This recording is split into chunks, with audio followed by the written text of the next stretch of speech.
Good morning. Welcome to the Windsor Star News Cafe. I'm Don McArthur here with Dylan Kristy and our special guest. We're saving the best for last here.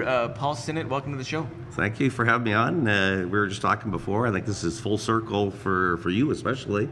I remember 4 years ago, you started off with a $10 Kijiji camera, like the Star bought online. It broke the budget on that one, and live streaming city council meetings now today. You guys got a full HDMI studio. I mean, I think it's fantastic. Well, exactly. We get all the social media love now, but you were there in the dark days when it was me with a camera at City Hall live streaming it. Percy Hatfield was actually moving the camera. Yeah. You were there, Angelo Marignani. I think there was maybe 10 people chambers. following online some nights, 15 people. But I mean, it was kind of the birth. It was dipping the toes into things, and now, I mean, I think it's phenomenal. I read Marty's column this morning, and I mean, kind of really poignant looking at an old picture of the crowd out in front of the Windsor Star. Yeah. It's a great picture. And then to today, I mean, today's version where you'll have 5 times that crowd maybe watching and streaming online and looking. And I think plus, I mean, you hit the note on the right head too. You guys have offered an unprecedented access to social media and to a platform for candidates who don't like the council candidates. I mean, you almost had to, kill somebody last election for a council candidate to get some sort of media attention. The focus is usually the mayor's race. Sure. That's it.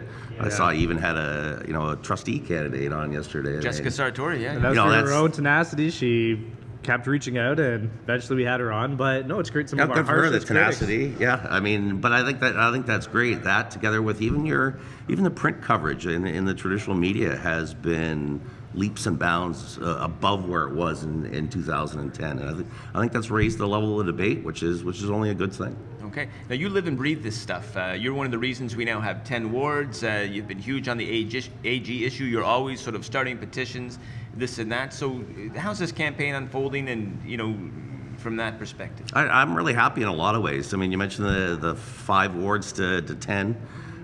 It was always my belief that it would have an effect this election and not the last one.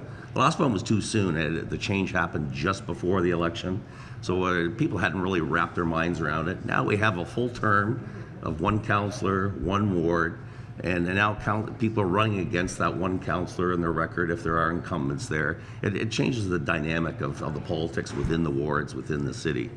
Auditor General issue, absolutely been passionate on that since day one. I mean, I fought to get it.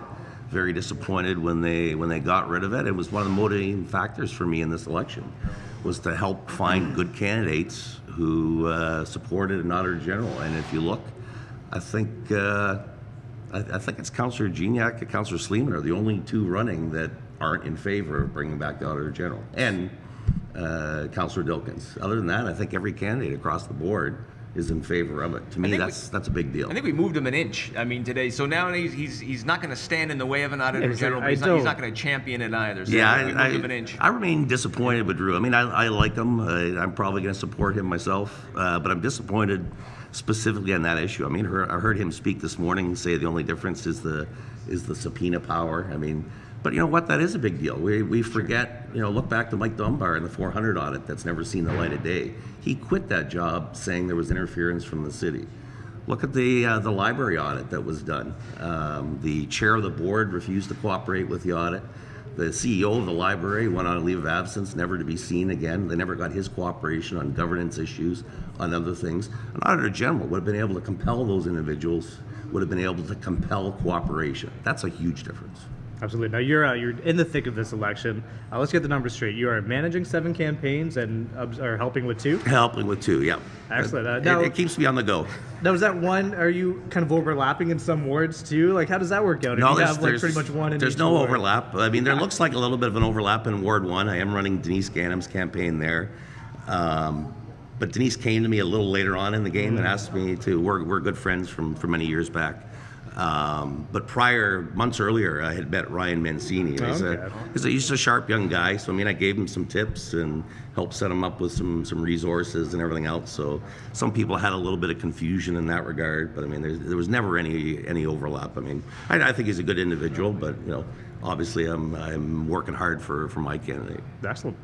And so what are you doing for these folks out there, like the social media, the polling for them, getting them just, you know, on their duffs to knock on doors, giving them advice? Because that's a lot of campaigns to be running. So almost all of it. I mean, a lot of it is through the systems and the planning and everything else. I use the system. A lot of people don't realize it yet. There's going to be stories written about it in the future. It's called Nation Builder. It's you see the website on the front end, but really what it is, it's a campaign in a box in the back end.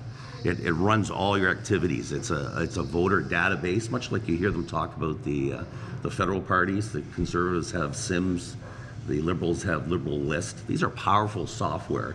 This allows you to track voters, track your supporters. For Election Day, it creates your get out the vote list. These are the campaign essentials. And yeah, I mean, the biggest one, yeah, I'm there with a sharp stick, keeping them out, knocking on doors every day. It's, you know, a candidate will say, it's raining today. Well, here you go, here's your umbrella.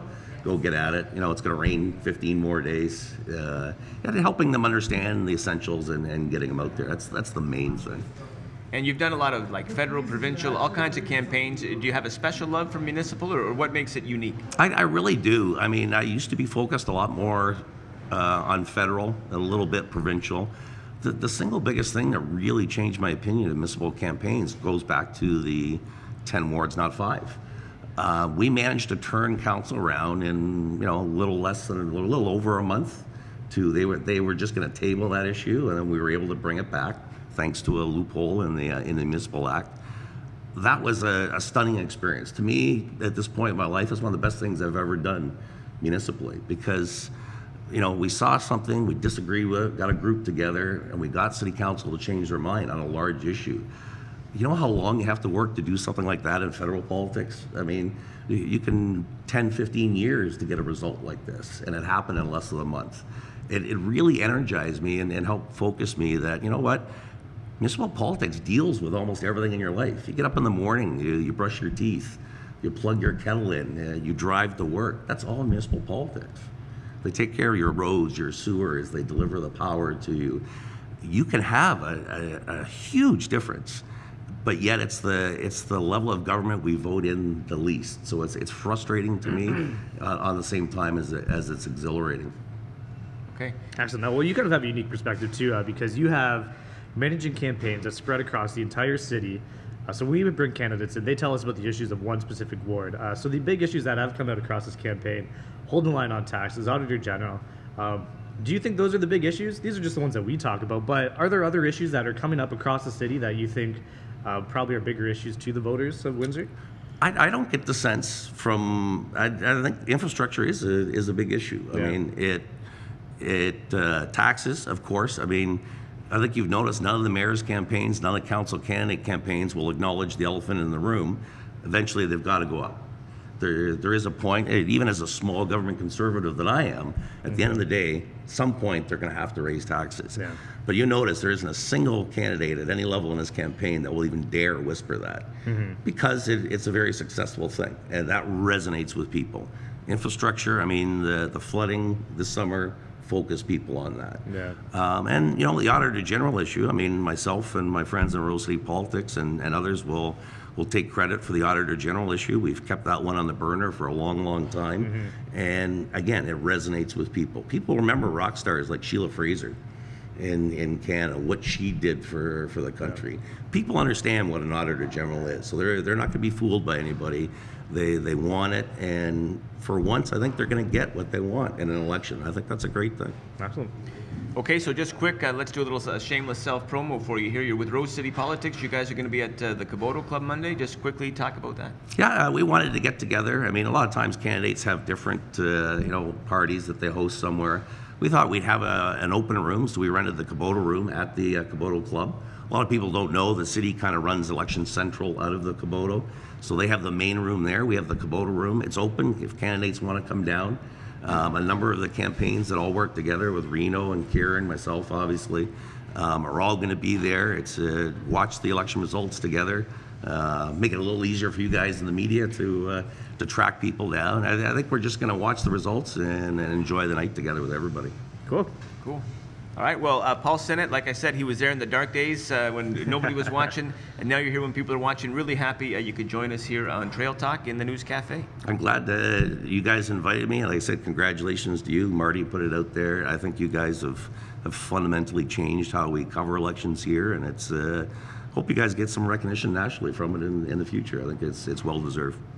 All right, thanks, Paul.